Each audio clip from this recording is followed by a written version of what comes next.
Hello friends, welcome back to our channel. ఈరోజు current affairs. Gallantry awards 2025 దేశభక్తులు సైనికుల సాహసాలను గుర్తిస్తూ awards ప్రకటించారు. 79వ స్వాతంత్ర దినోత్సవం సందర్భంగా ప్రెసిడెంట్ ద్రౌపది ముర్ము గారు దేశ అభివృద్ధి సమగ్రతపై ప్రసంగం చేశారు. ప్రధాని మోదీ స్వతంత్ర దినోత్సవం రోజున 103 నిమిషాల పాటు స్పీచ్ ఇచ్చారు. ఇది ఇప్పటివరకు ఏ భారత ప్రధాని ఇవ్వని లాంగెస్ట్ స్పీచ్. ప్రధాని మోదీ వరుసగా 12 స్వాతంత్ర దినోత్సవ ప్రసంగాలు ఇచ్చి ఇందిరాగాంధీ రికార్డును బ్రేక్ చేశారు. సభాసార్ అనేది గ్రామ సభల కోసం తయారు చేసిన ఒక ఏఐ టూల్. ఇది గ్రామ ప్రజల యొక్క అవసరాలను అర్థం చేసుకొని డేటాను విశ్లేషించి అభివృద్ధి ప్రణాళికలను సులభతరం చేస్తుంది.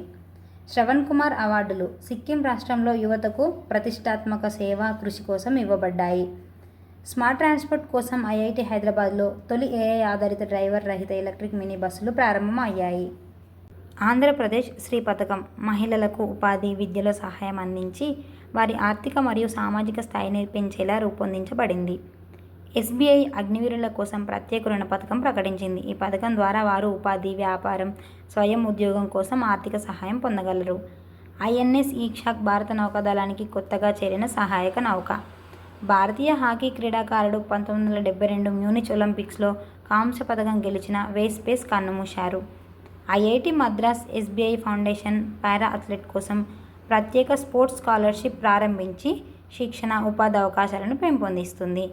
మొదటి Khelo India water sports festival జాతీయ స్థాయిలో నీటి క్రీడలను ప్రోత్సహిస్తుంది.